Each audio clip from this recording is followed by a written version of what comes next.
Masechet Sota, traité Sota, Daf Kaftet, feuille numéro 29, nous sommes à la feuille 28, à la dernière ligne.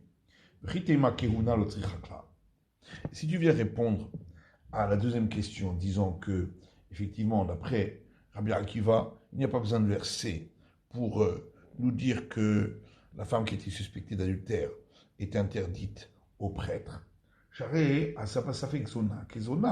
puisque le verset a considéré la femme suspectée d'adultère comme celle qui a effectivement commis l'adultère.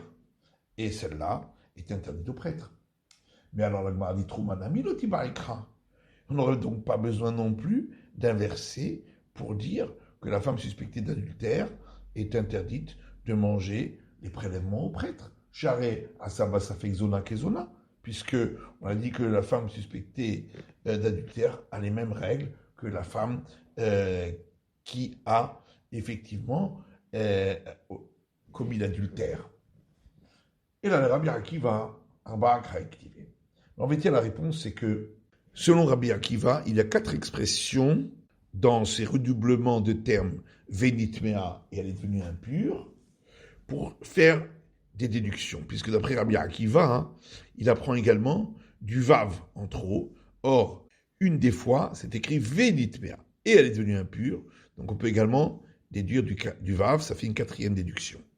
Had le Baal, donc une fois on déduit qu'elle est interdite au mari, Had le Boel, une fois pour dire qu'elle est interdite à l'amant, Vechad la Keuna, une fois pour dire qu'elle est interdite au prêtre, Vechad la Trouma, et une fois pour dire qu'elle est interdite de consommer du prélèvement au prêtre.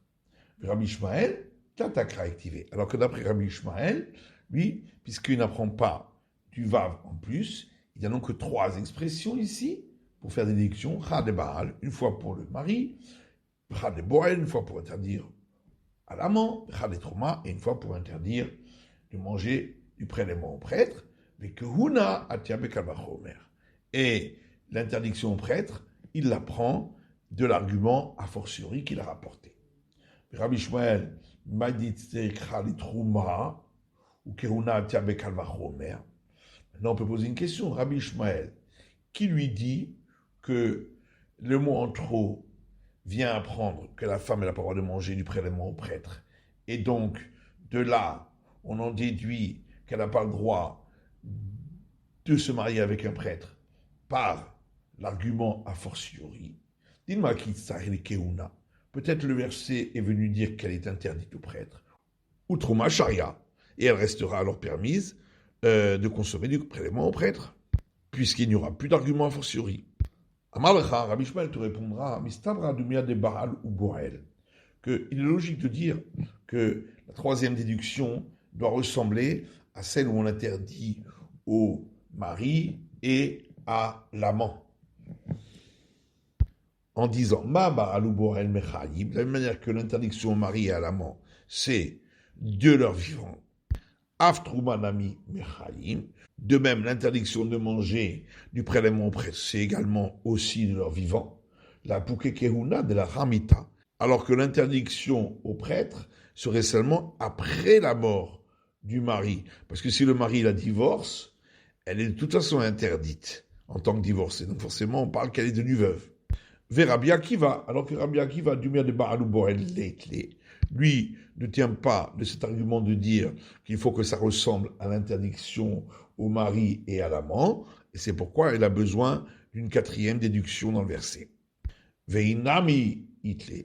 Même si on va dire que lui aussi est d'accord avec cet argument, on peut répondre qu'il peut arriver que quelque chose, on aurait pu le déduire par un argument a fortiori, comme ici l'interdiction au prêtre, mais le verset l'a quand même écrit. Rav Gidal dit au nom de Rav,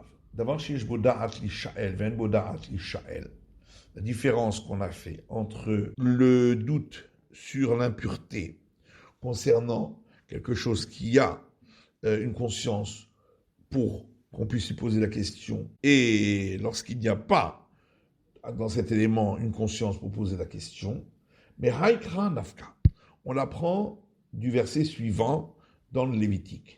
Et il est écrit concernant la viande de sacrifice, la viande qui aura touché toute chose impure ne pourra pas être mangée. De là, on déduit, Vadaï tamé ou de lo yachel, asafek tamé ou safek tahor yachel, que c'est seulement lorsque ce qu'elle a touché était effectivement impur, mais s'il y avait un doute s'il était pur ou impur, on aura le droit de manger la viande. Et Masefa, mais lorsqu'on regarde la suite du verset, Rabassa kol tahor yochal basar, et la chair, tout celui qui est pur pourra manger de cette chair. Donc, on va faire la déduction suivante, Vadaï tahor ou de yochal basar, c'est seulement lorsqu'il est certain qu'il est pur qu'il pourra manger de la chair. S'il y avait un doute s'il était pur ou impur, il ne pourra pas en manger. Donc il y a une contradiction. Et la lave shmarmina. Donc forcément, on déduit de là, que la fin du verset parle de l'homme, donc qui a une conscience pour lui poser la question. C'est pourquoi, dans le doute, on considérera impur. Alors que le début du verset parlait de la viande. Donc il n'a pas une conscience pour qu'on lui pose la question. Et c'est pourquoi, dans le doute, ça reste pur. Et la Gemara dit, j'ai besoin et de l'enseignement de Rav Gida, le nom de Rav, qu'on vient de voir, et également du fait qu'on a appris cela de la femme suspectée d'adultère, comme on l'a vu auparavant. Parce que si on avait uniquement l'enseignement de Rav, avait Amina ben Birchuta Yachid ou ben Birchuta Rabim, on aurait pu croire que le fait que dans le doute on considère comme impur, c'est et lorsque ça s'est passé dans le domaine privé ou dans le domaine public, c'est pourquoi on a eu besoin d'apprendre de la femme suspectée d'adultère que c'est seulement lorsque c'est dans le domaine privé. Et si on avait uniquement l'enseignement à partir de la femme suspectée d'adultère, on aurait pu croire que pour qu'on dise que dans le doute on considère impur, il faut qu'il y ait la conscience et pour ceux qui a touché et pour ceux qui fait toucher. Comme dans son cas où il s'agit d'un homme et une femme, donc tous les deux ont conscience. Et c'est pourquoi on a besoin d'enseignement de Rav Gida, le nom de Rav, pour dire qu'il suffit que ce qui a été touché avait la conscience pour poser la question, pour dire que dans le doute, c'est impur. On a vu dans la Mishnah que ce jour-là, Rabbi Akiva a enseigné, à partir du verset qui dit « tout un ustensile en argile, etc., que un aliment impur au second degré peut rendre impur un autre aliment au troisième degré. » Et on avait dit que Rabbi Yoshua a dit que Rabban Yochanan ben Zakkai disait que dans les générations futures, on en viendrait à dire que même pour le prélèvement au prêtre, il n'y a pas d'impureté au troisième degré, parce qu'il n'y a pas de preuve scripturaire à cela. Et la Gemara dit mais alors, s'il n'y a pas d'origine scripturaire, pourquoi lui-même penser que c'est lui impur? Amarabuda Amarav, Rabuda Dionorav, Mina Torah Enlo. Dans le texte de la Torah, il n'y a pas d'origine scripturaire. Mais il y en a à partir d'un argument a fortiori. En disant, Umat Vulium, si déjà l'impur qui s'est trempé dans le bassin rituel, mais la nuit n'est pas encore tombée. Chez Moutar Berhoulin, il a droit au tout ce qui est profane, et ne le rend pas impur. Possède Mitrouma, mais rend impur le prélèvement au prêtre. Qui carchéni. Alors, le morceau de pain qui est second degré d'impureté, chez Passoul Berhoulin, qui est impur en tant que profane, et Nodin, chez Assez Shishiva Trouma. À plus forte raison qu'il rendra ce qui est prélèvement au prêtre impur, donc au troisième degré d'impureté. On peut objecter contre cet argument a fortiori en disant Maletoulium chez Kanavatouma, que c'est différent dans le cas de l'impur qui s'était immergé et la nuit n'était pas encore tombée, parce qu'il peut être lui-même père de l'impureté. Par exemple, dans le cas où il avait touché un mort. Et c'est pourquoi Tété mitvoulion de Sheretz. Il faut apprendre à partir de l'impur qui s'était immergé et la nuit n'était pas tombée, alors qu'il était devenu impur en touchant le cadavre d'un reptile. Où là, il ne peut pas être père de l'impureté. Mais on peut encore objecter en disant mal et voulion de Sheretz, chez Ken Bemino Avatuma. C'est différent. L'impur qui avait touché le cadavre d'un reptile et il s'était immergé, la nuit n'était pas encore tombée, parce que on peut trouver dans son cas qu'il soit père de l'impureté. Par exemple, si au départ il avait touché un mort, alors que l'aliment n'est jamais père de l'impureté. Et la Gemara poursuit en disant que les chéres et riach. On peut apporter une contre-preuve de l'ustensile en argile, qui lui non plus peut pas devenir père de l'impureté, et malgré tout, il peut rendre impur le prélèvement au prêtre. Et la Gemara dit, malek les chéres, chez quel metamim aviro. Oui, mais d'un autre côté, l'ustensile en argile, il a quelque chose en plus. C'est que lui rend impur même ce qui se trouve uniquement dans son espace intérieur, sans le toucher. Ce qui n'est pas le cas pour un aliment.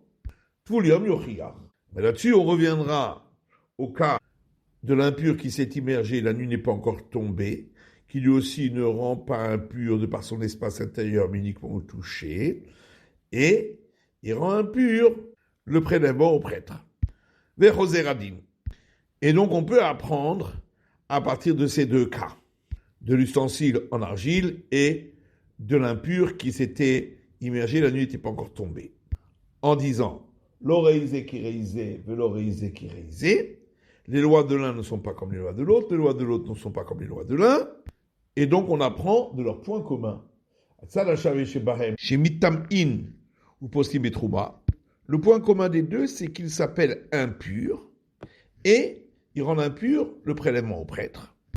Kolcheken, Kikarcheni, et donc à plus forte raison pour le pain qui est second degré d'impureté, chez Posel Bechoulin de Posel Betrouma, qui lui-même est impur en tant que profane, qu'il rendra impur ce qui est prélèvement au prêtre, en tant que troisième degré d'impureté. Vedor Acher Parir, et les générations futures vont trouver comme argument contre ce raisonnement logique en disant que le point commun de ces deux cas, c'est qu'il y a quelque chose de tout à fait particulier dans la règle sévère qu'ils ont chacun, que l'ustensile en argile peut rendre impur de par son espace, ce qu'on ne trouve pas ailleurs, et que l'homme peut devenir père de l'impureté en touchant un mort, même s'il n'est pas lui-même l'origine de l'impureté. C'est pourquoi on ne peut pas apprendre de eux. Et Rabban Yochanan ben Zakkai lui-même, Satramour lo parir. Il considère que ce n'est pas un argument, puisqu'en fin de compte, la règle sévère de chacun est différente de celle de l'autre, donc on n'en tient pas compte, mais uniquement de leurs points communs. Tanya, une braïta qui dit Amar Rabbi Yossé. Rabbi Yossé dit Minaïn revi'i bakodesh. Nous sait-on que ce qui est sanctifié et quatrième degré d'impureté, chez Pasoul, est effectivement impropre à la consommation et considéré comme impur.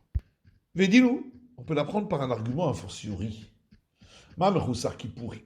Si déjà, celui qui a fait tout le processus de purification, mais il lui manque encore à apporter des sacrifices.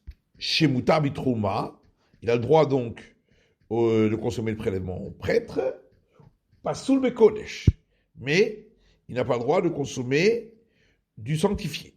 Shlishi, chez Pasoul Bitrouma, alors à plus forte raison, pour ce qui est au troisième degré d'impureté, qui, en tant que prélèvement au prêtre, est inapte à la consommation, et il nous dit ou chez assez Revirai Bakodesh, à plus forte raison qu'il rendra impur au quatrième degré d'impureté ce qui est sanctifié.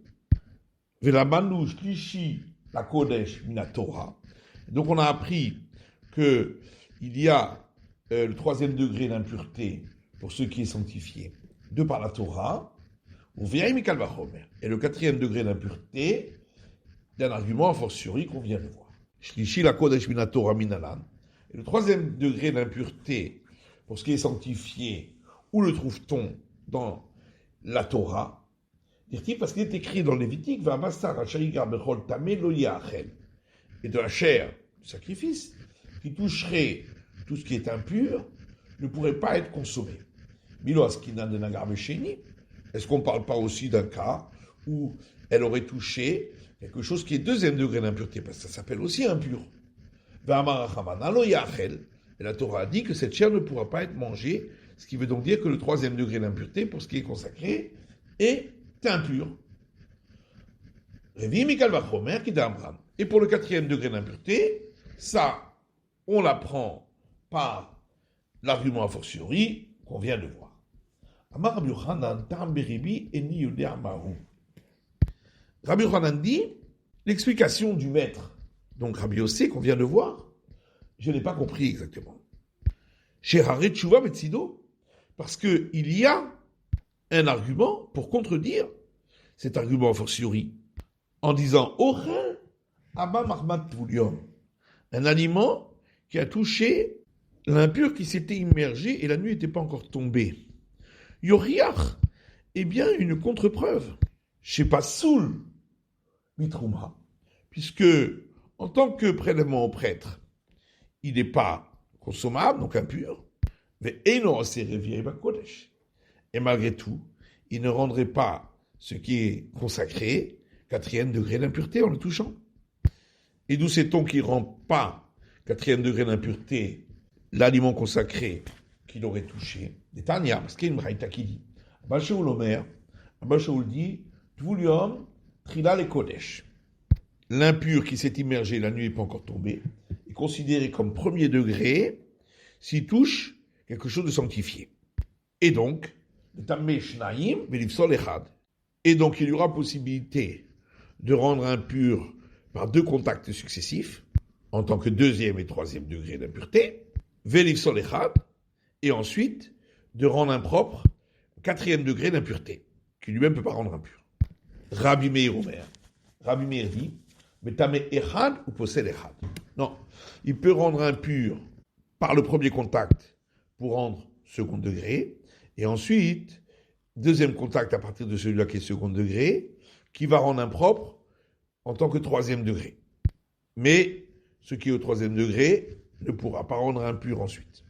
Vahachamim omrim, et les sages disent que Shem, chez possède ochale trouma ou mashke trouma, de la même manière que l'impur qui s'était immergé la nuit n'était pas encore tombé, rend impropre à la consommation les aliments solides qui sont prélèvements au prêtre et les aliments liquides qui sont prélèvements au prêtre, pour qu'ils deviennent troisième degré d'impureté, parce que lui-même est considéré comme deuxième degré, car possède ochale kodesh ou mashke kodesh. De même, il rendra impur les aliments solides qui sont sanctifiés, les aliments liquides qui sont sanctifiés, mais eux-mêmes ne rendront pas impurs par contact d'autres. Votre kif le Rav Papa. Rav Papa pose une question à la question de Rabbi Yochanan. Il m'a dit Rabbi Yossé que Rabbanan Sviralé. Qui te dit que Rabbi Yossé pense comme les sages, qui est donc la troisième opinion qu'on vient de voir dans cette braïta. Dis-moi qu'Abba Shaul Sviralé, peut-être qu'il pense comme Abba Shaul, Dehamar l'Etameshnaïm et l'Ifsolechad, qui a dit que l'impur qui s'est immergé, la nuit n'est pas encore tombée, pourra rendre impur ce qui est consacré par deux contacts successifs, donc deuxième et troisième degré d'impureté, et ensuite rendre impur un quatrième degré d'impureté qui lui-même ne pourra pas rendre impur. Et là-dessus, Rabbi Yochanan répond, Isal Kadatar, Ka'aba Shaul Svirne, si vraiment tu penses que Rabbi Yossé suit l'avis d'Abba Shaul, l'a été l'Irviib Kodesh, il avait qu'à déduire qu'il y a un quatrième degré d'impureté pour ce qui est sanctifié, à partir d'un argument a fortiori, mais Ochel Sheba Mahmat Tvouliam, à partir du cas de l'aliment qui a reçu l'impureté d'un impur qui s'était immergé et la nuit n'était pas encore tombée. En disant, si déjà un aliment qui a reçu l'impureté d'un impur qui s'était immergé et la nuit n'était pas encore tombée. Des tvoulium gouffé, alors que lui-même, cet impur qui s'était immergé, il ne faisait pas encore nuit, il a le droit de toucher ce qui est profane. Et on a dit, selon Abba Shaul, que l'impureté peut aller jusqu'au 4e degré pour ce qui est sanctifié. Ochel, shlishi sheni. Alors, un aliment qui est 3e degré d'impureté, qui provient d'un aliment qui est de 2e degré. Sheni goufé à soubchoulin, alors que le 2e degré d'impureté est interdit même pour ce qui est profane. Et dans une chose, c'est Révi Bakodesh. À plus forte raison, on doit dire qu'il peut rendre impur le 4e degré pour ce qui est sanctifié. Et pourquoi il n'a donc pas utilisé cet argument, a fortiori, Rabbi aussi? Parce qu'en même temps, il nous aurait aussi appris qu'il suit l'avis d'Abba Shaul. Il aurait appris 2 enseignements d'un coup, il nous aurait enseigné. Fritema, et si tu réponds, je me décale mes frères.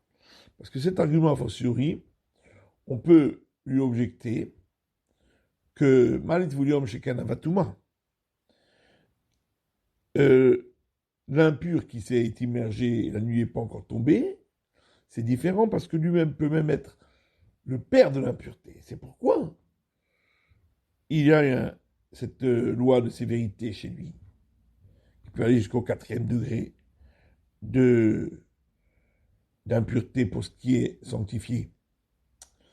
Et là-dessus, on répondra à Haïtine, Mimchousa Kippourim, que voilà, Rabbi Yossé lui-même, il a utilisé l'argument fortiori à partir de l'impur à qui il manque d'offrir le sacrifice. Or, lui aussi, il peut être père de l'impureté. Mais l'eau paraît.